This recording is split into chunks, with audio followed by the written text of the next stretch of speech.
Jeg har sådan en livsstil, som jeg har haft i mange år. Jeg går stort set kun i brugt tøj. Så derfor så er det klart, at det er skønt at komme ind sådan et sted som her. Så er jeg taget på Flagstangmarkedet i Musikhuset, og vil nu gå rundt og tale med nogle af stadeholderne, og selvfølgelig også nogle af kunderne.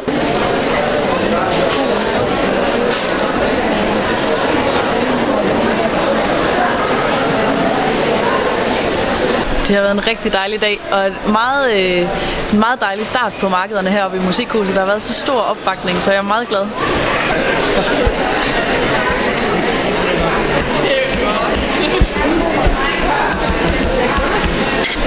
Jamen, jeg har tøj, sko, smykker. Hovedsageligt, ja. Masse tøj.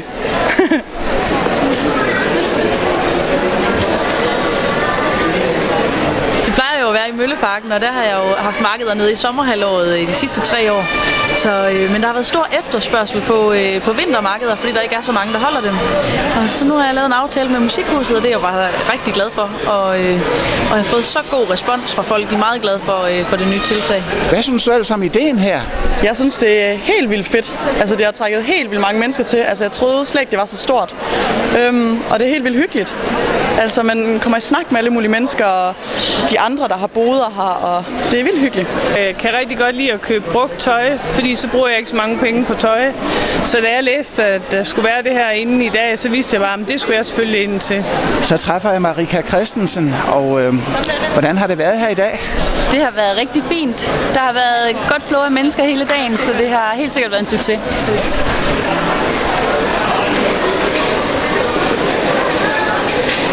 Hvor læste du om arrangementet? Det læste jeg på Facebook. Og så slog jeg det efter, fordi foreningen har fået en hjemmeside, og så kunne jeg se, at det kørte over hele dagen herinde. Jeg synes, det er herligt, at man bruger byens kulturhus til det. Fordi jeg kan godt lide genbrug, og jeg synes, det er skønt, at tingene bliver brugt mange gange. Og så kan man jo gå hen og købe lidt operabilletter i mellemtiden, eller lade være. Det er en måde at gøre sådan, at Musikhus ikke kun er for de velhavende, men for alle. Det kan jeg godt lide. Jeg begyndte faktisk allerede for et par weekender siden, fordi jeg har utrolig meget tøj derhjemme. Så jeg kiggede alle mine skabe igennem, og alt det, der lå bagerst, det tænker jeg, ved du hvad, det er også på tide, det kommer ud. Og så pakkede jeg det bare i en masse sække, strøg lige alt det, der var for krøllet. Og så har vi bare nogle små stativer med, og sådan har holdt lidt farveorden på det, så det ser lidt flot ud. Jamen, jeg har mit eget tøj med, som er hjemme fra gemmerne, som trænger til at blive tømt lidt ud.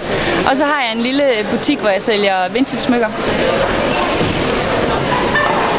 Jeg havde egentlig en forventning om, at det nok ikke kunne blive til noget, så jeg blev meget glad, da jeg kom herop til møde, og de syntes, at det var en rigtig god idé, og at de gerne ville lave et samarbejde. Jeg har været på nogle forskellige markeder, både i Aarhus og i København, hvor jeg har solgt det samme.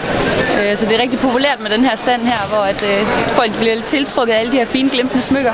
Jeg elsker markeder, og jeg har også været på noget i Berlin og Lissabon og alle mulige steder.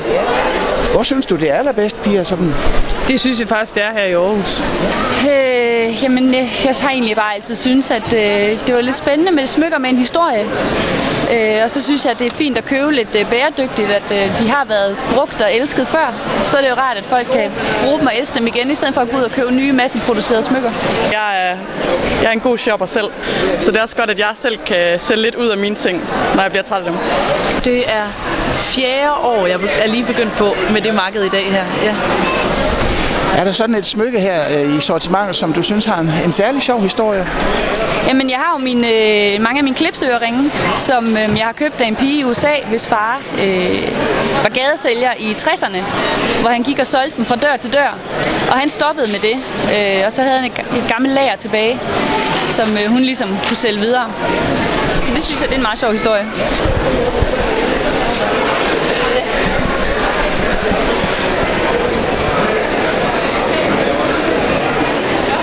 Og jeg har indtryk af, at du sådan har fået ganske god opbakning af din familie. Ja, det har jeg. Altså i Mølleparken er det jo altid mine nevøer og niece, der står og sælger sodavandene med lidt supervision fra et par voksne, men de er rigtig gode til det. Ja, det tror jeg bare, vi gør i min familie. Hjælper hinanden. Ja.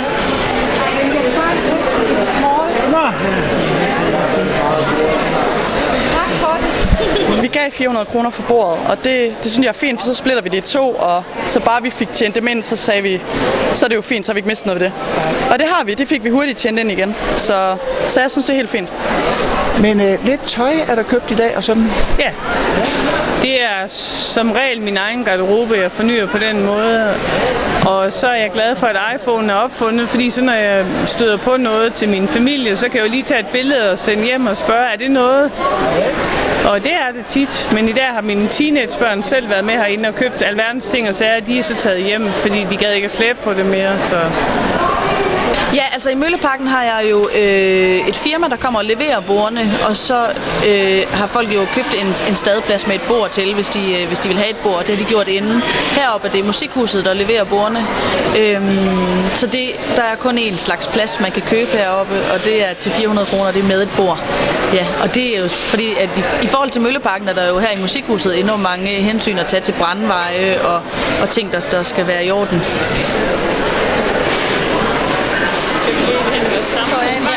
Ja, det er rigtig lækkert også, at det er så åbent udadtil, og solen kommer ind, altså. Så det er rigtig godt. Det er et fint sted, synes jeg.